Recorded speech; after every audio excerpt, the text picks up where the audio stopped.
Welcome to the Truth and Liberty Show, where trusted leaders bring biblical insights to important issues to help you stand for truth and effect godly change in our nation and in our world.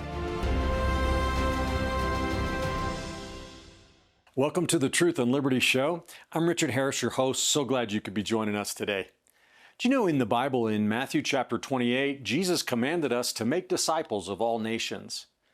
One of the biggest challenges we have in fulfilling Christ's command today is the fact that atheistic Darwinian evolution is being taught in our public schools. In the early years of the so-called culture wars here in America, conservative Christians spoke often about the problem of Darwinian evolution being taught in our schools. In the 1970s and the 1980s, we were just waking up to the fact that creation, the teaching of creation, had been progressively excluded from our schools and supplanted with Darwinian evolution. Beginning in the 1930s is when that started, and then increasing until the 1960s. Evolution was introduced in schools, but at least students were allowed until the 60s to pray and to read the Bible. But in 1963 and 1964, even prayer and Bible reading was outlawed. A pushback started in the 1980s, and some states started to consider requiring, and some did pass laws, requiring that creation science be given equal time in our schools along with evolution. But in 1987, the United States Supreme Court in Edwards versus Aguillard held that even that was unconstitutional. In other words, a gag order. You cannot talk about creation science because it references a creator. Imagine that. A nation whose very birth certificate, the Declaration of Independence, says all men are created equal, forbids its schools to teach kids that all men are created equal. So our schools in America have been indoctrinating our children in materialistic, atheistic, humanistic evolution for 60 years at least. And we wonder as Christians why our country is falling away from its Christian foundations. Speaking of foundations, I believe that the concept of evolution, that everything came from nothing, that life came from non-life, by random chance, I believe this whole idea is the fundamental tenet of the ungodly ideologies that are attacking our culture and society today. The idea of evolution is really it's like a fundamental religious doctrine. You know, the Bible begins with, in the beginning, God created the heavens and the earth. Well, atheism begins with, in the beginning, there was no God or anything except the Big Bang, so you're free to do what you want. You see, the religion of atheism and humanism has to have a foundation to it too. It has to deal with the God issue. And it does it through Darwinian evolution. The Bible says in Psalm chapter 19, verse 1, the heavens declare the glory of God, and the firmament showeth his handiwork. Likewise, in Romans chapter 1, verse 20, the word says, since the creation of the world, God's invisible qualities, his eternal power and divine nature have been clearly seen, being understood from his workmanship, so that men are without excuse. All you have to do to believe in God doesn't mean you're saved, but just to even have a mental knowledge of him is to look at the world around us, the moon, the sun, the stars, the beauty of creation, the marvel of our own human bodies in so many ways, the many diverse creatures in the animal kingdom and in the plant kingdom. Consider just the human eye, for example. Think about what the eye does. The eye receives light in all sorts of colors, interprets that light, transferring it into images in the brain somehow in some miracle thing, is able to focus near and far in a split second. And that's just one element of our amazing body. Consider the digestive system in human beings. How in the world could something like that ever come about by chance? Where you're able to take a piece of a fruit or an apple or whatever it is, stick it in your mouth, and your body knows what to do with it to extract the nutrients that it needs to live and function and yet expel the rest of it. This is a miracle in and of itself, and it's one of thousands in the human body. How about reproduction and live human birth? Well, forget about humans for a second. Have you ever seen a hummingbird? Hummingbirds, we're in Colorado here. We got a lot of hummingbirds. I tell you, they are incredible creatures. You know, they're very social. They're very inquisitive. They want to know what humans are doing. But they flap their wings thousands of times a second. Maybe hundreds, I don't know. Faster than you can see because their wings are a blur. When they're flying, you hear this sound. It's like a whirring, high-pitched sound. It's absolutely incredible. What about the Venus flytrap? How does a flower know how to catch and kill a fly? Have you ever seen a peacock spread its feathers? What a glorious display. How could that ever be a matter of chance? How about the glory of the bald eagle? How about the monarch butterfly that flies thousands of miles every year and knows exactly where it's going? You know, what do you call that? Migration of the monarch butterfly, you know? Or how about the octopus, one of the most intelligent animals there is? The salmon. How does a salmon know how to swim upstream and find its nesting place every year? What about humpback whales and how they communicate? Okay, forget about animals. Have you ever looked at an orange? Open an orange up and look at it. How it's divided into these slices and the deliciousness of it. Pineapples, strawberries, mangoes, watermelon, all of them speak, they testify, they sing praise to a good and generous God.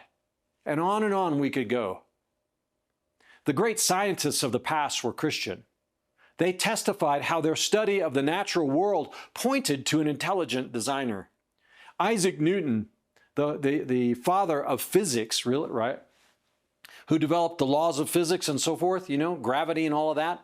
He said the most beautiful system of the sun, planets, and comets could only proceed from the counsel and dominion of an intelligent and powerful being. Robert Boyle, who's considered to be the father of modern chemistry, said God is the author of the universe and the free establisher of the laws of motion. Have you heard of Wernher von Braun? He was the great German physicist, but he was actually a Christian. And he said this, he said, "For me, the idea of creation is not conceivable without invoking the necessity of design. One cannot be exposed to the law and order of the universe without concluding that there must be design and purpose behind it all." Well, the idea of evolution, brothers and sisters, is not actually new. It actually goes all the way back to Plato. But until modern times, the notion that life came about by chance was thought to be so absurd that it could never really get any widespread support. But that all began to change in 1859 when Charles Darwin published a book called The Origin of the Species. Now, he is considered the father of modern-day theory of materialistic evolution. What happened is, of course, he was already an atheist, but he went to the Galapagos Islands and observed the many diverse creatures there. And he developed a theory. That, now remember, this isn't a new theory, but he began to take the theory of evolution and apply it to these creatures. And the idea that he developed was that their unique features were obtained by chance, by genetic mutation, over hundreds, thousands, millions of years to help them survive in that particular environment. He coined the phrase natural selection and survival of the fittest. Why did he do that? To explain his theory that nature, through the process of harsh conditions, scarcity of resources, predators, and eventually death, that harsh reality forced animals to specialize. The makeup of specific creatures changed randomly through mutations over millions of years, and the mutations would either create a disability or an enhanced ability. And those who developed enhanced abilities would have an advantage over their other creatures, so the other creatures would die out, whereas those with the enhanced abilities would live. This is called survival of the fittest. Darwin claimed that originally there were very simple life forms that over time, because of this process, became more and more complex. And over millions of years, eventually we see the human being come on the scene. Now, this theory had no evidence behind it at all, and it never has. There has never been a test contrived where it was proven to happen. In fact, it's been attempted in laboratories to by mixing in the amino acids and the raw materials to see if DNA would be formed, all right? And they've never been successful at it. They've never been able to form the molecule that develops into DNA by chance in a laboratory. Now, if man can't do it when he's trying to do it in ideal conditions, how in the world does it happen by chance in nature? There's never been a case where evolution was actually observed by human beings to happen in nature. There's never been discovered any examples of evolution in the fossil record. Now, there's been extinct animals found, animals with unique features, but they've never found anything that proves evolution. Further, the concept of evolution runs contrary to the fundamental laws of physics, including the law of entropy, which says that left to themselves without an input of energy and design, all things tend from a state of order to disorder, basically everything is decaying.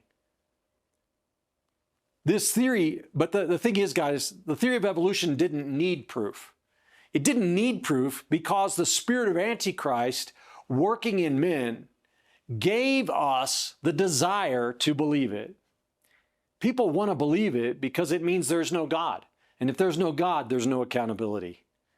You see, as it says in Romans chapter 1, verses 21 to 23, because that when they knew God, they glorified him not as God, neither were they thankful, but became vain in their imaginations, and their foolish heart was darkened. Professing themselves to be wise, they became fools. That's evolutionists right there, isn't it? Professing themselves to be scientists, they became idiots, and changed the glory of the incorruptible God unto the image made like to corruptible man, and to birds, and to four-footed beasts, and creeping things. And in verse 28, Romans says, even as they did not like to retain God in their knowledge, you see the choice element in here. There's something going on here besides reason and science. What's going on here is we don't want to believe in God, so we find a reason not to. It says God gave them over to a reprobate mind to do those things which are not convenient.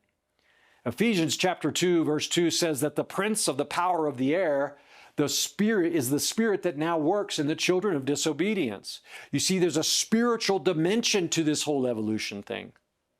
All those who do not want to believe in God, did not want to believe in God, what they needed was an intellectual pretext. An intellectual pretext that didn't sound absurd. And Charles Darwin gave that to them. As founding father Thomas Paine warned us, 50 years before Charles Darwin came on the scene, Thomas Paine said that teaching evolution in schools would lead to a, quote, species of atheism. And that's exactly what has happened. It wasn't long after Darwin before our colleges and universities began to embrace this new so-called science called evolution.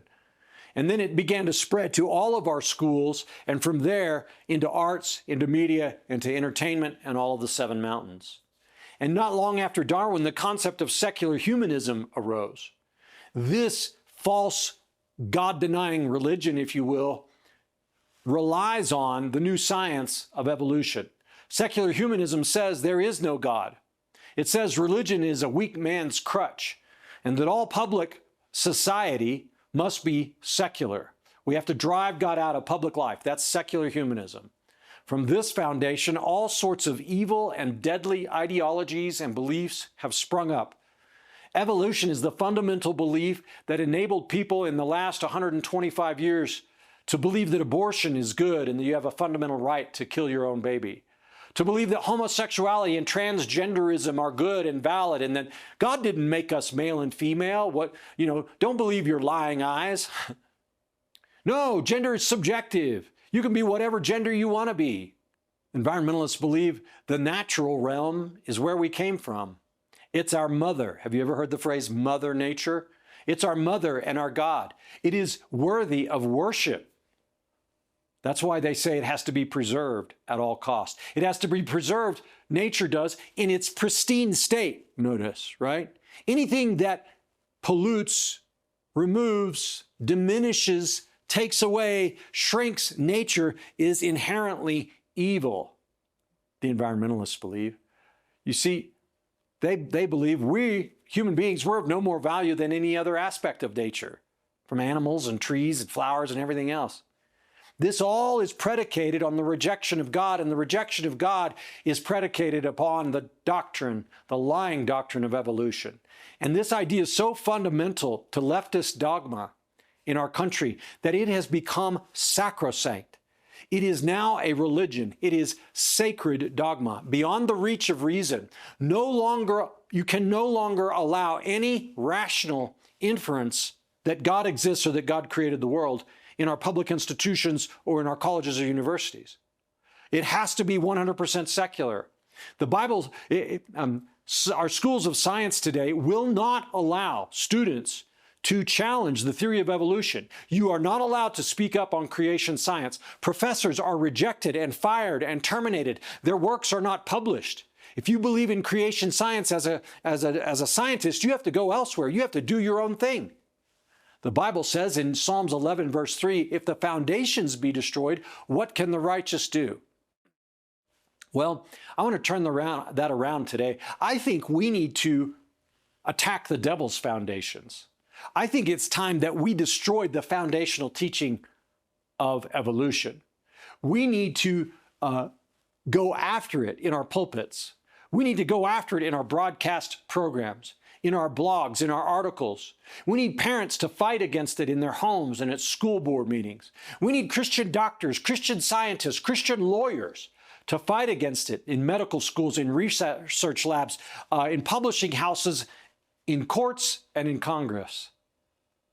You know, I used to live in a neighborhood where we had built our dream home before we left everything and came to Colorado. And right next to me, they tried to build a house in the lot next to me, but they didn't pay attention to the building lot limit line. And the foundation of the house went over the line. The neighbor behind them complained, and they had to spend probably $50,000 to $100,000 bringing in a massive machinery to break up and remove that foundation, right? So that's how it is with evolution. That foundation has been laid, but it's over the line. And we as the church need to rise up and demand that it be removed. We need to destroy it with the truth. We should be strong and bold on this issue. We have nothing to be ashamed about. There is amazing evidence on our side. The facts and reason are on our side. The evidence supports not only creation, but the biblical account. Abundant evidence exists to corroborate a young Earth, for example. DNA, the magnetic field.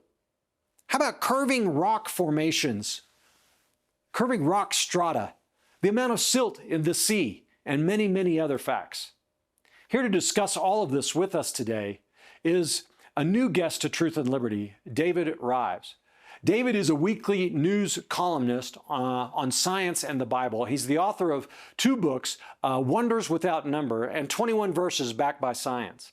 He's been featured on the History Channel, DirecTV's NRB Network, WND, TBN, Dr. James Dobson's Family Talk, CBN, Family Life, and several others. And so we're super honored and excited to have David Rives joining us today on Truth and Liberty. We're going to share an announcement with you. After that, we'll be right back with this amazing interview. You won't want to miss it. America needs Christians of steadfast faith to stand up and boldly proclaim the promises of God. Faith for America by Richard Harris shows how the prayers and steadfast faith of ordinary believers can carry a nation through its darkest hours. Now is the time to stand firm, pray boldly, and keep fighting for freedom, trusting God to bring light from tragedy. Order your copy today. All right, welcome back to the Truth and Liberty Show. And just very excited today to have as our special guest David Rives. Now, in my monologue, folks, I referred to him as David Rives, and that was my mistake. Please, I apologize for that. But David, thank you so much for joining us on Truth and Liberty today. Thank you for having me, Richard. David, we're so thankful to have you. You know, the subject of evolution to me is it's just a critical issue, and I don't think we talk about it enough in conservative Christian circles, and how we can fight it, and the need to get it out of our public schools, and for Christians to become, you know, better equipped to deal with it. Do you feel the same way about that? Is evolution a real problem in our culture? The doctrine. Absolutely. When it comes to conservative values, what are we trying to conserve? We're trying to conserve biblical values. What are the issues? Well, a lot of the issues that are coming up is this extreme radicalism versus a biblical worldview. But then when it comes to biblical worldview or extreme radicalism, where's the extremeness happening? It's happening in gender ideology. It's happening in, all these different areas. But wait, gender ideology is the whole idea that there's more than just male and female, as Jesus told us in the New Testament. But Jesus is only reiterating what goes all the way back to creation, when God Himself made male and female. I mean, you could pretty much take that tack with climate change. You could take that tack with anything you wanted to on the conservative versus radical spectrum.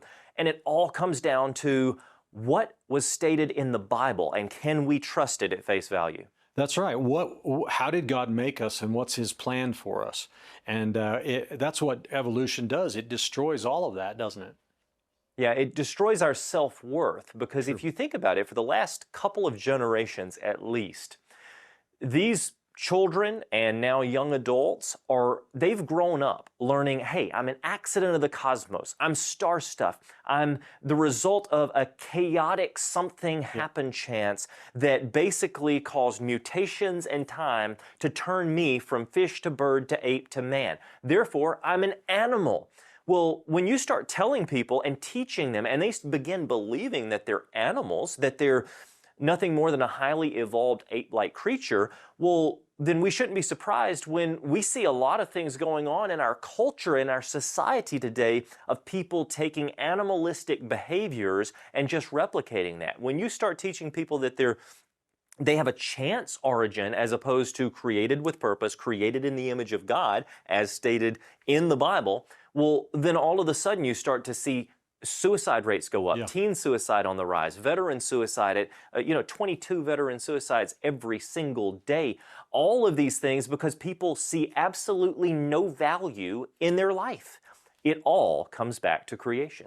Yeah, what's that baby in the womb if it evolved by chance anyway? It's just another product of nature. None of us have any purpose or meaning, so I can do what I want, right? That's right. That's that's been the lie since the beginning, when the serpent tempted Adam and Eve and said, hey, you don't need to follow the very simple instruction, which says don't eat from that tree. You don't need to worry about this perfect garden that you're living in. You don't need to worry that everything has been provided for you. What you need to do is be jealous of God. You want to be like God. You want to have all of His knowledge. You want to be able to do everything that He does. You want to be able to usurp His authority. So therefore, all you have to do is just don't do that one thing that He told you not to do, right? Just disobey that simple command, and all of a sudden, society fell apart. We've been living in a sin-cursed world ever since, where all creation groans, and that temptation is alive today. It's been alive for thousands of years. It was very alive back during the time of Charles Darwin, and it's one of the precipitating moments where Charles Darwin realized, hey, I can make my own rules if I'm not created in God's image. Why don't we come up with a theory that pushes God out of the picture? Yeah, so true.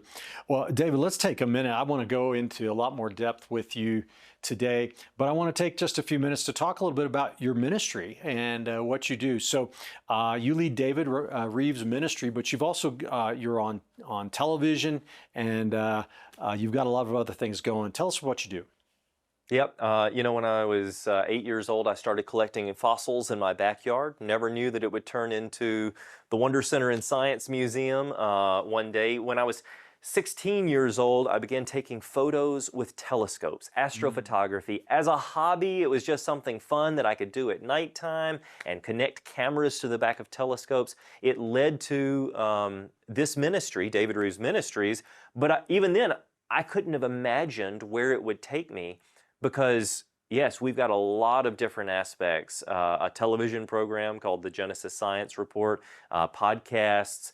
We have a lot of social media. And then in addition, I speak at universities and churches and colleges. And we have Genesis Science Network, a 24/7 television network dedicated to proclaiming God's glory. And now, as of 2 years ago, the Wonder Center and Science Museum, the largest science museum in Tennessee, but actually the largest science museum in the world from a Christian perspective. Well, fantastic. I think there's an image of it behind you, but I copied it off your website and I can show it now without you in front of it. Is that okay if we do that? Let's put that image up. Absolutely. And let's show the Wonder and Science Museum. Yeah. So yeah, there it if is. that image is up right now, you're staring at over 100,000 square feet. It's got 2 primary wings. There are 3 floors. There are exhibit halls dedicated to every aspect of science that you can imagine. There are exhibit halls dedicated to astronomy, paleontology, biology, zoology. The massive sphere that you see is a planetarium, and in fact, it's one of the top 10 planetariums in the entire world based on size and technology. So it immerses you into space, flying past galaxies and planets, but at the same time teaches you that you are not an accident of the cosmos, that even though we live in this massive cosmos too large for us to fathom, we are special. We're created in God's image. The cosmos is made to declare the glory of God, as Psalm 19 says. Yeah, fantastic. You know, David, I've heard people over the years say, well, I'm a Christian and I believe in evolution. I just believe God directed evolution. Do you have a problem with that kind of thinking? Is that sound theology? Yeah, so Richard, that's where it gets really sticky, because the first thing that you have to ask someone is, what do you mean by evolution?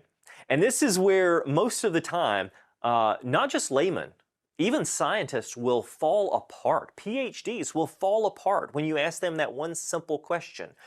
And they'll typically respond something like this. They'll say, well, when I say evolution, I mean, mutations. To which I would reply, wait a second, we see mutations all the time. They're observable. They're good science, right? So if that's what you mean by evolution, I suppose I believe in evolution. And then they pivot. And Richard, they'll say something like, okay, no, what I really meant was, survival of the fittest. And I'm like, okay, well, you mean the lion is going to catch the slowest impala and the fastest impala is going to get away? That's a fact of light. That's observable. So therefore, if that's what you mean by evolution, then I suppose I believe in evolution. And finally, as you continue to ask those questions, they run out of things to say. And then they're like, well, like we evolved from ape-like ancestors. And that's where you say, no. That is completely contrary to all of theology as we know it.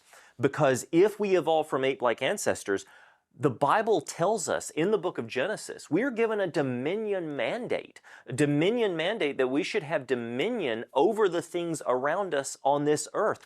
Adam was put in charge of naming the animals. They were given care of tending the garden.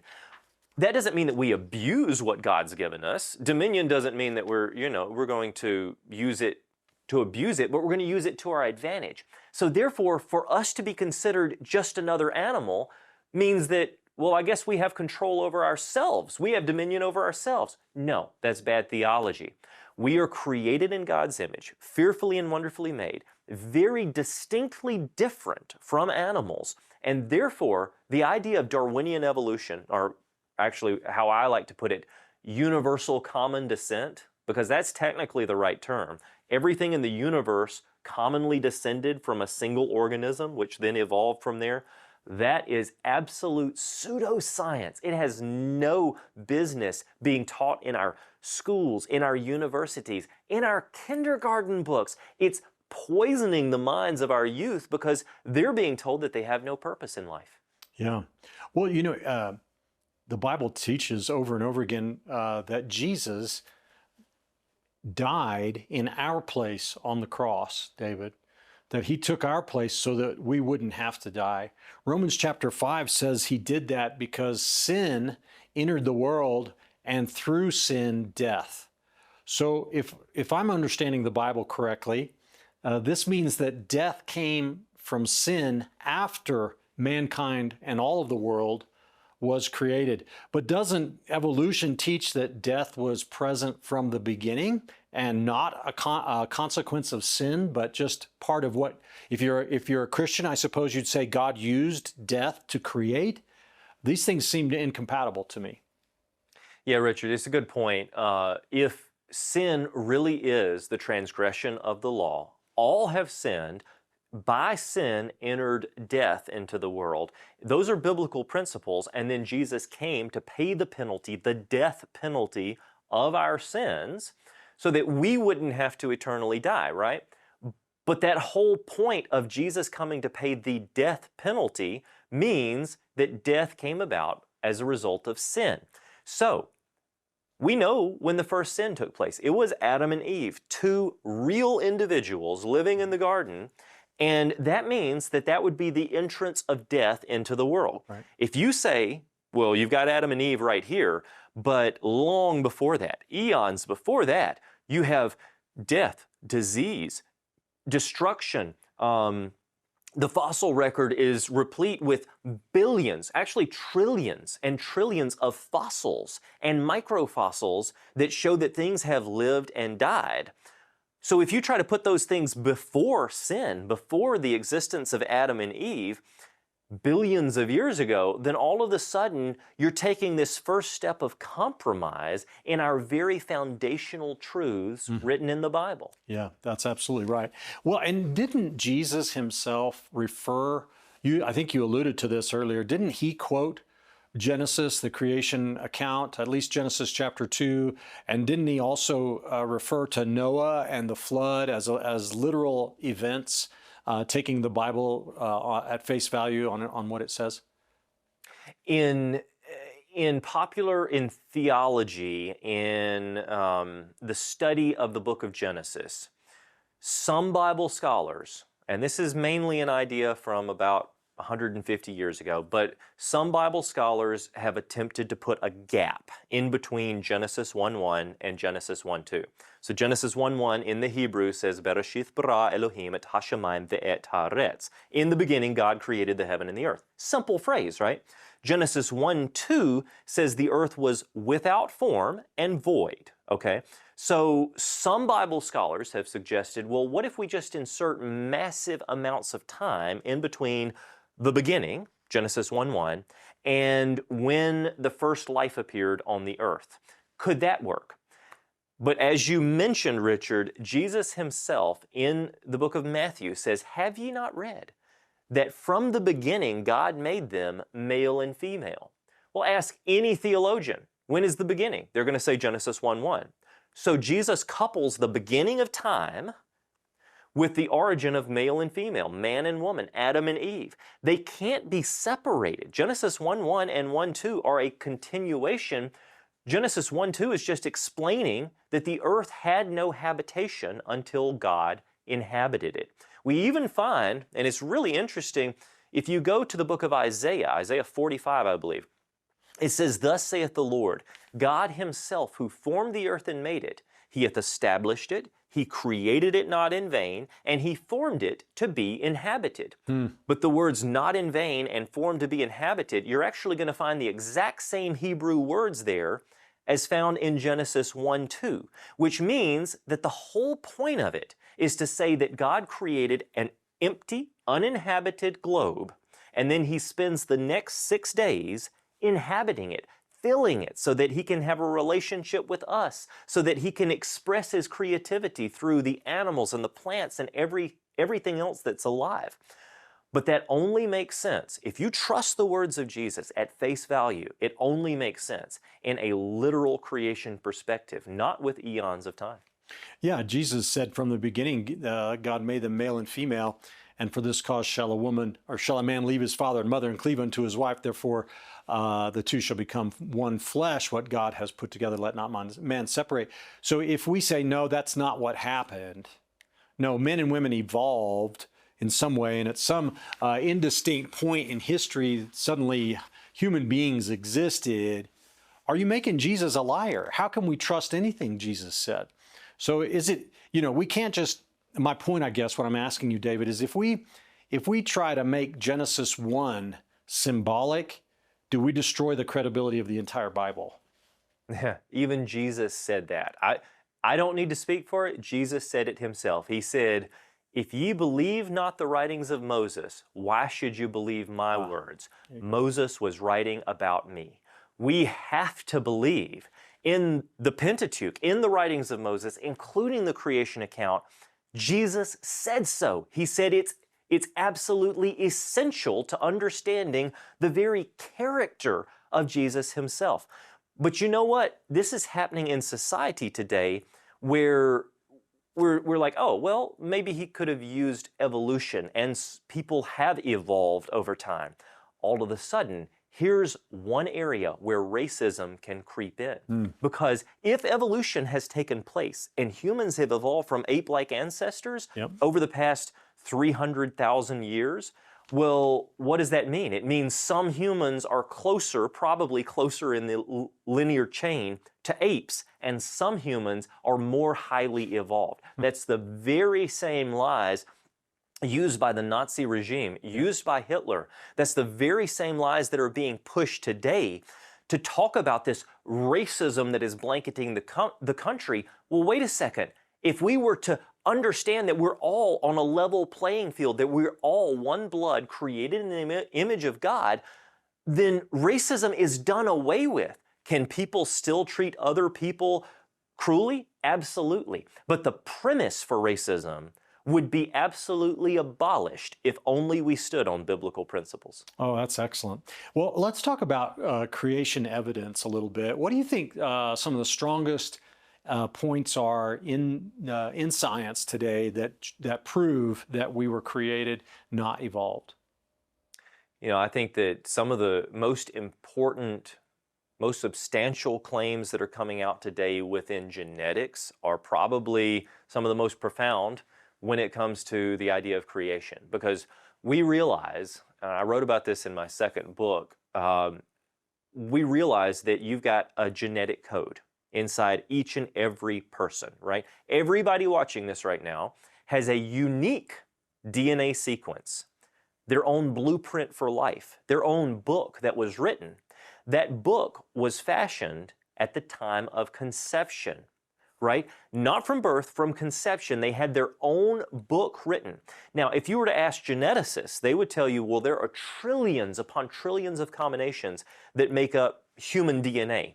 And based on how the letters of the alphabet are written across the pages, if we're thinking of it in a book form, that's what makes you unique compared to the person sitting next to you on the couch listening to this right now. Okay, well, let's take it one step further. If you were to write out your genetic sequence, your blueprint, it would fill up 1,200 encyclopedia volumes. Wow. Now, that's a lot of information, right? But then consider this, that entire 1,200 encyclopedia volumes of information, well, that's found in one single cell, and we've got a lot of cells. Every cell contains that exact same information, which means that there's enough information in you right now to fill up the entire Library of Congress multiple times. And again, your book is 100% unique to you. You are your own human being from the time of conception. Wow. All right, so now we've got these design patterns of a book that's written that makes you unique. But then we see the engineering that has to take place, because I could have a book laying around and I could pick up a book, and the book is not going to create, let's just say, the automobile, right? You could have the automobile's manual, And the automobile manual, you could read it as many times as you wanted to, the automobile is not going to appear, even if you have the instructions to make the automobile in front of you. No, an engineer has to then work with a crew and put it all together to create the automobile from the book.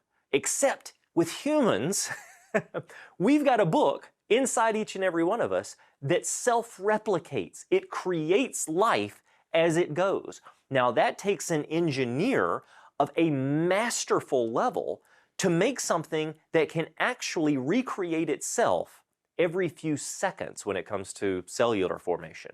That's a miracle. It is a miracle. You know, if you're walking in the woods someday and you stumble up and all of a sudden there's a MacBook computer sitting on the ground, no one would have to be told, oh, someone made this. No, you would know it instinctively. And anyone who looked at it and said, oh, look, nature somehow came together and look, we have a MacBook just by random chance over 1 million years, you'd think the person was insane or delusional or they needed psychiatric help, right? And yet we look at human beings and that's exactly what we're doing, isn't it? Yes, yes, except on a grander level, because a human being is like, our brains are like the greatest supercomputer that was ever invented. Our bodies are like a fighter jet, right? All of these things are on the extreme level. So yes, and think about it for a second, because it's easy for us to get caught up in Christianese, right? And we're like, oh yes, amen, amen, to the people who agree. But put it on a skeptic's level. If an atheist is sitting there, they would laugh at the idea that the MacBook just happened by chance. And then they would turn right around and say, but I still think that we could have somehow maybe evolved, right? They can't tell you how we evolved. They can't give you the mechanisms. They can't tell you how the original life formed. They have no way to break the laws of nature in order to spontaneously generate life, and yet they still believe it. And they would laugh at the idea of a MacBook appearing out of nowhere. Mm-hmm. There's a contrast there where it's a duality of beliefs. The skeptic or the devout atheist is saying, yes, we believe in something that is, you know, completely implausible, while laughing at the idea that a MacBook could make itself. Yeah, absolutely. Well, David, there's another concept out there that to me personally is one of the strongest proofs against evolution and in favor of the Word of God and its reliability, and that's something that sometimes we call the Cambrian explosion. Are you familiar with that? And can you tell our viewers about that? Absolutely. I've spent many days inside the Grand Canyon, hiking, documenting, researching. I've been all over the world, including in Colorado, looking at some of the incredible rock formations. And what we find is that you've got bedrock, you've got igneous or metamorphic rocks, kind of like the foundational stones of the earth. And then the very next layer that you'll see is typically sedimentary. Sedimentary usually means water lane in nearly every case, which I believe points to a biblical flood. But those sedimentary layers, you'll get to the point where you have a few layers and there's absolutely nothing in those layers. No life, no trace of anything. And then boom, you hit one layer. And all of a sudden, complex life forms emerge. All of a sudden, you have every major body type all in one place, sitting there in the fossil record. Now, that's called the Cambrian explosion. And according to secularists, they'll say, well, I guess life exploded on the scene, right? Somehow hyperevolution occurred. And all of a sudden, you've got stasis for a long period of time, punctuated equilibrium kicks in, and all of these fancy terms are thrown around, basically, and boom, life evolves suddenly and rapidly on the scene. But wait a second. If on the very first level of the fossil record that we find life, we find fully formed life beings, we find nearly every major body type of life forms, we see full functionality without any evolutionary processes, doesn't that actually mean that life was probably specially created by God began to flourish on the earth, and then there was a judgment that took place, something that we call the Great Flood or the Great Deluge, found in the Bible, in the book of Genesis. And that judgment that took place wiped out and preserved all of those fossils within the record of geology. Yeah. That makes a whole lot more sense from a Cambrian explosion. Yeah, absolutely. Because in this layer, the Cambrian layer, you find all levels of life mixed in there. It's not like, oh, the bottom and, and they're all packed in. No, it's all spread out. There's no differentiation. And doesn't that point to a catastrophic event, just like the Bible talks about? Yeah, what's also interesting, Richard, is the geologic column is touted. You'll go to the Smithsonian, you'll see the geologic column. You'll go to most museums, and you're going to see this geologic column. And the geologic column has eras, or eons, or ages, or periods, and or mega sequences. And you're going to see billions of years between some of those sequences, millions of years between a lot of those sequences, right? Well, in the fossil record, we do see that there is somewhat of an order of the species within the geological record, right? So there's something to this geologic column that museums present. There's an order, but there are no dates ascribed to the order, right? You pick a fossil from the lowest levels and it doesn't have a tag on it saying, I was buried 300 million years ago. No, of course not.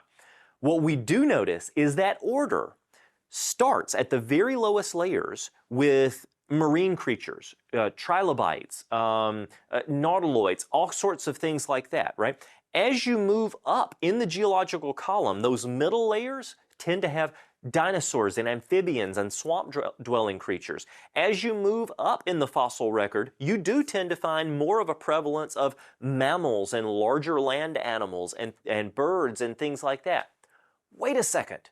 During a global flood, if the fountains of the great deep break open and tremendous amounts of mud, sand, silts, and sediments start rushing across the continents, what are they going to hit first? They're going to be in the middle of the ocean basins, massive mudslides roaring across the oceans and burying the ocean creatures, those trilobites, those nautiloids, those marine creatures first. Then those tsunamis are going to reach land and they're going to start laying down layer after layer of mud, burying those swamp creatures who are on the very edges of a pre-flood supercontinent, right? The dinosaurs, the amphibians, the swamp-dwelling creatures. Then as soon as all of those are buried, the next layers of mud are going to start burying all of the land animals and all of these other things.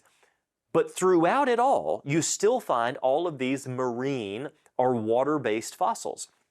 What are the chances that exactly what we find in the fossil record, where you bury the deep-sea creatures first, then the swamp creatures, and then the land animals, is the exact order that we find within the geological record, and it's the exact order that we would expect if biblical history is correct?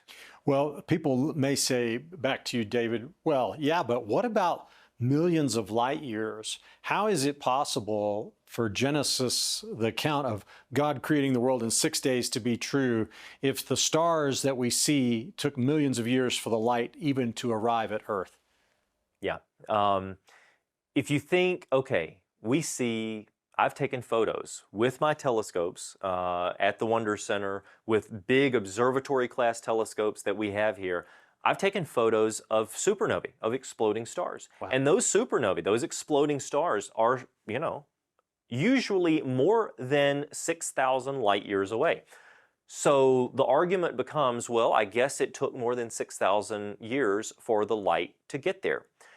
But there's an important designation, because a light year is not a measurement of time, it's a measurement of distance. It's the distance that light would travel at 12 million miles a minute after an entire year, right? So it's not a time, it's a distance. But we know that here on Earth, light typically travels about 12 million miles a minute, right? 186,000 miles a second. Why does that mean that that's the way it functions everywhere else in the universe? And why does that imply that that's the way it has functioned even from the very origin moment of creation?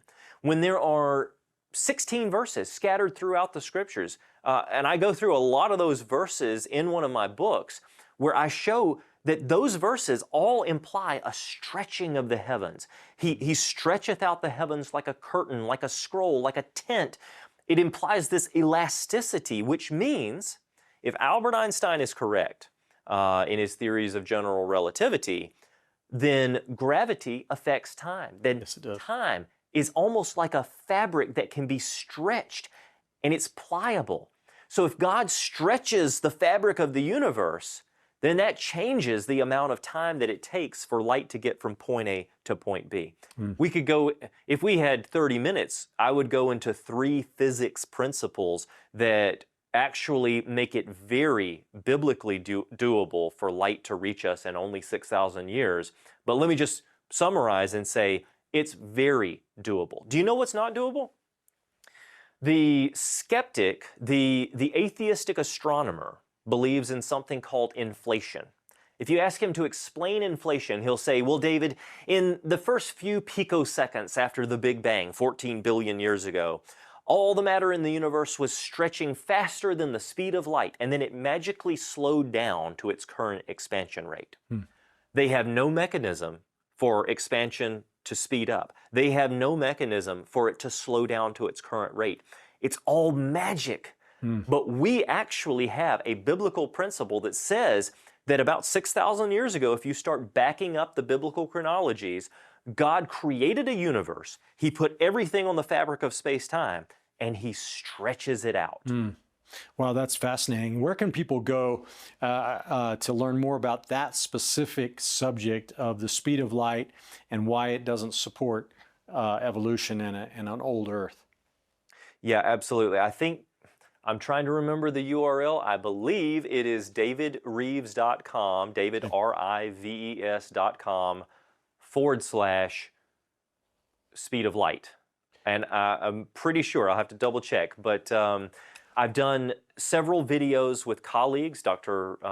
Russ Humphreys, physicist. I've done a video with Dr. Danny Faulkner, PhD in astronomy, and he wrote the foreword to my first book as well.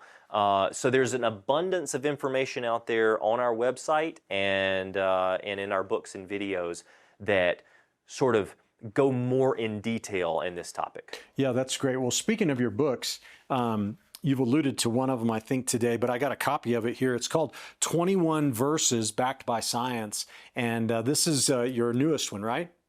Yes, it is. Okay, tell us what's in here. Yeah, so in 21 Verses Backed by Science, it's a short read. It is designed at the layman level. It's where anyone can understand. I basically break down 21 specific references scattered throughout the entire Bible and ask a question. Does the Bible know best? Is this a scientifically accurate statement? And in every case, the answer is yes, which begs the question, why? Because some of those statements were written thousands of years before science ever caught up to the reality of what was going on. Why, unless the authors of those books of the Bible that we consider the Bible, the authors of Genesis, the authors of Job, the authors of 2 Peter, the authors of all of these different books of the Bible were more than just writing down their own thoughts. They were indeed inspired by God to write down something that even though they couldn't fully understand it, would thousands of years down the road be proven to be scientifically accurate. Yeah. And so that's 21 verses backed by science. Boy, it seems like that happens so much, doesn't it? The secular academia will, they'll reject biblical claims to everything. I mean, I was in Israel earlier this year and learned that they actually claimed that David was a fictional character, didn't really exist until the city of David was discovered right outside the old walls, just like the Bible talks about. And, I want to deal with, if in just a couple minutes, real quick if you can, radiometric dating. So whenever something is discovered, you always hear on the news, oh, this is 5 billion or 20 million years old or whatever, based on carbon-14 data. Do you believe that we are misinterpreting that information, and is carbon-14 dating, is it reliable? And if not, why not? Yeah, we're absolutely misinterpreting. You would be shocked at how many people say that C14 dating proves that the Earth is millions of years old. And any nuclear chemist will tell you that's not the case. Anyone who understands radiometric decay knows that all measurable amounts of C14, carbon 14, is gone. Within 80,000 years, you wouldn't have any traces left. And yet we find C14 measurable amounts in dinosaur bones, supposedly went extinct 66 million years ago. Well, measurable amounts of C14 means that dinosaur went extinct less than 80,000 years ago. We found measurable amounts of C14 in coal, supposedly 300 million years old coal, but now all of a sudden, that means that it can't be any older than 80,000 years. And diamonds, supposedly up to 3 billion years old, diamonds, impervious to contamination, are exhibiting actual C14 still left in those samples, which means that diamonds can't be 3 billion years old. Instead, they're less than 80,000 years old. What I'm telling you is that all of the data seems to be indicating that this entire universe is less, much less than 80,000 years old. And the very few methods of radiometric dating of geochronometers that seem to indicate opposite, well, they're so fraught with assumptions that there's no way to actually say for certain.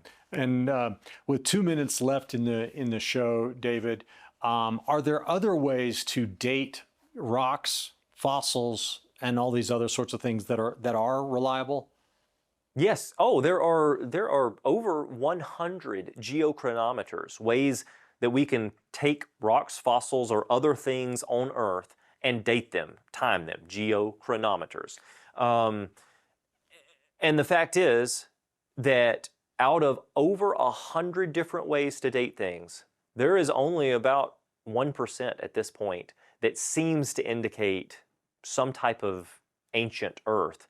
And that 1 to 5% of those those are all so fraught with assumptions. They're so open to interpretation, in other words, that you could make them say that the universe was 2 seconds old or 2 trillion years old, whatever you wanted to, right? So we shouldn't be using those anyway. We should use the over 90% of other methods that seem to indicate that Bible history is correct. Yeah. David, thank you so much for coming on Truth and Liberty. Folks, you need to go check out his website. Can you share your main website with us again? Yeah, absolutely. DavidRives.com, David, RIVES.com.